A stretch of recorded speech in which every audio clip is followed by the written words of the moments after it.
오늘 이 얘기도 하나 반드시 짚어봐야 될 것 같은데요. 나라밖 소식이지만 우리에게는 국내 소식 못지않게 중요한 이 뉴스 만나보겠습니다. تعلن القوات المسلحة اليمنية حظر الملاحة البحرية على العدو السعودي المجرم وفق معادلة الحصار بالحصار.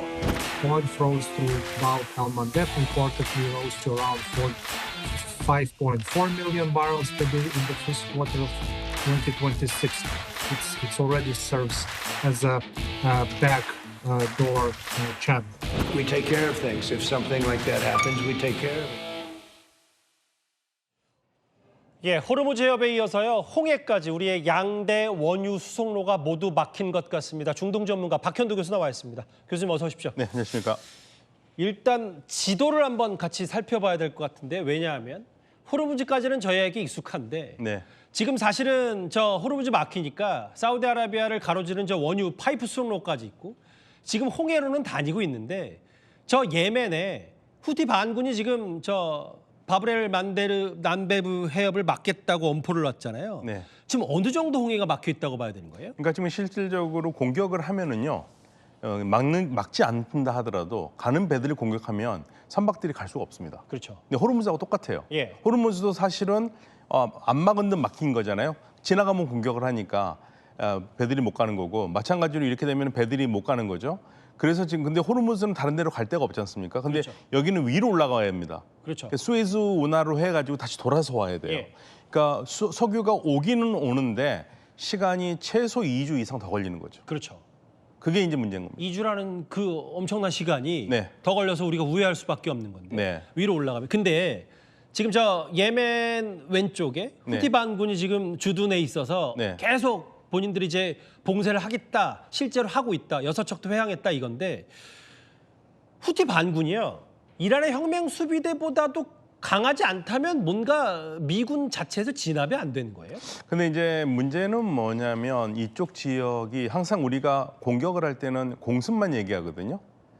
공습으로는 이들을 누를 수가 없어요. 왜냐하면 2015년부터 2023년까지 사우디아라비아하고 UAE가 8년 동안 이들을 공습을 했습니다. 예. 살아 있습니다. 지상군이 들어가야 돼요. 근데 지상군이 들어가면은 여기는 아수라장이 되기 때문에 지상군 들어가면 목숨을 잃을 거를 각오를 해야 되잖아요. 게릴라전을 준비해야 되기 때문에 미군 네. 입장에서 그리고 이쪽 지역은 상당히 험악한 산악 지역이 많거든요. 북쪽은요. 예. 그렇기 때문에 못 들어갑니다. 아, 그러니까 굳이 들어갈 필요가 있겠느냐라는 거고 트럼프 대통령이 나름 자신감을 보이긴 했지만 예. 당혹스럽긴 하죠. 왜냐하면 여기다 또 쏟아 부으면은 여기서 그러니까 미군은 이들을 공격할 수 있지만 많이 공격해야 되죠. 근데 이들은 배 한 척만 공격하면 돼요. 그렇죠. 예. 비대칭인 거잖아요. 네, 지금 어쨌든. 배 한 예. 척만 공격하면 끝입니다. 네. 아, 근데 이게 지금 뭐 오히려 미군보다 아시아, 특히 우리가 사우디의 원유를 30% 이상 수입하기 때문에 이게 완전 직격탄 맞았는데, 근데 교수님 보셨을 때, 자, 1번 호르무즈, 2번 홍해 이런 것들이 오히려 3단계 이것보다 더한 것들을 이 중동, 특히 이란 쪽에서 할 수 있다. 어떤 경고가 있는 거예요? 저 파이프라인이요. 파이프라인을 공격하면 어떻게 되겠습니까? 그나마 나와 있는 석유 다 끝나죠. 그건 최악이죠. 이란이 저 1단계 호르무즈, 2단계 저 홍해, 이어서 3단계 저 파이프라인도 할 수 있는 거예요?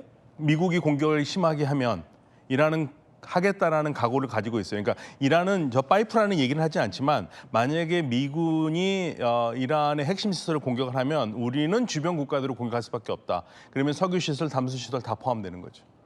그 최악이죠. 그러면. 실제 가능성도 있어요. 미국이 그럼요. 만약에 조금 더 후티 반군을 뭐 처리한다 뭐 이런 표현을 썼는데 트럼프 대통령도 그러면요.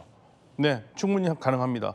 그러니까 이란이 막판에 몰리면은 쓸 수 있는 가장 좋은 카드는 유가를 올릴 수 있는 모든 수단을 동원한다면은 가능하죠. 왜냐하면 이란으로 생각하기에는 이란과 미국이 1대1로 싸면 누가 이거는 뭐 계산할 것도 없어요. 미국이 당연히 이기는 거거든요. 그런데 이란이 미국을 손을 띄게 나가게 하고 싶으면은 할 수 있는 거는 미국이 가장 무서워하는 거 유가, 주가. 그렇죠? 그럼 되레 지금 한 두세 달 전에 전면전보다도 오히려 지금 우리로서는 네. 상황이 더 안 좋은 것 같고. 상황은 사실 안 좋죠. 상황은 안 좋은데 미국이 지금 공격하면서도 계속 이러한 경제 상황을 염두에 두면서 공격을 하고 있기 때문에 예. 우리가 약간 둔감하게 느끼는 건데요. 만약에 진짜 주말에 돼서 트럼프 대통령이 이란의 핵심 시설이라고 하는 곡괭이상을 공격을 한다. 그럼 이란은 지금 곡괭이상을 공격하면은 가만히 있지 않겠다고 얘기를 하고 있거든요.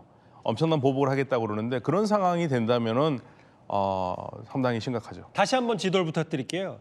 그러니까 지금 교수께서 박현도 교수께서 말씀하신 포인트가 이제 정리를 좀 해봐야 될 것 같아서, 그러니까 확실한 건 시점은 이번 주말이 고미가 될 거고, 왜냐하면 미국이 뭐 벙커버스터까지 투입해서 이란의 핵시설을 때릴 수도 있다. 네, 라는 얘기가 나오는데, 그렇죠. 그러면 저 2단계 홍해에 이어서 저 원유 수송로까지 할 수도 있다.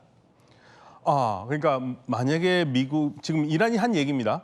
이란은 뭐라고 그랬냐면 만약에 곡괭이상을 공격하면 우리는 주변 국가들의 시설을 다 공격할 수밖에 없다고 얘기를 하고 있거든요. 예. 이건 최악의 경우예요. 물론 말로만 그렇게 할 수도 있습니다만은 지금 실질적으로 영국에 있는 미국의 B-1 폭격기들이 움직이기 시작했습니다. 중동으로 좀 가고 있다. 중동으로 가고 있습니다. 예, 그래서 최악의 경우에는 이란이 쓸 수 있는 최악의 카드는 그거예요. 최대한 유가를 끌어올린다. 그러면 당연히 주변 시설을 공격할 수밖에 없죠.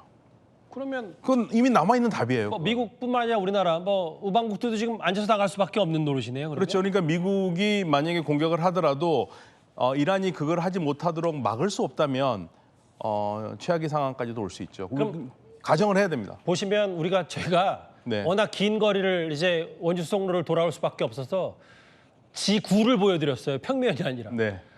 저렇게 돌아오는데 2주 걸리고 거의 네. 한 유조선당 100억 달러, 100억 가까이 넘게 걸린다는 얘기가 있기 때문에 이 주말 사이 특히 저 3단계까지 가지 않기 위해서 어느 정도 고비 지금 분수령이 남아 있는 것 같습니다. 중동 전문가 박현도 교수와 함께 짚어봤습니다. 오늘 말씀 고맙습니다. 네, 감사합니다.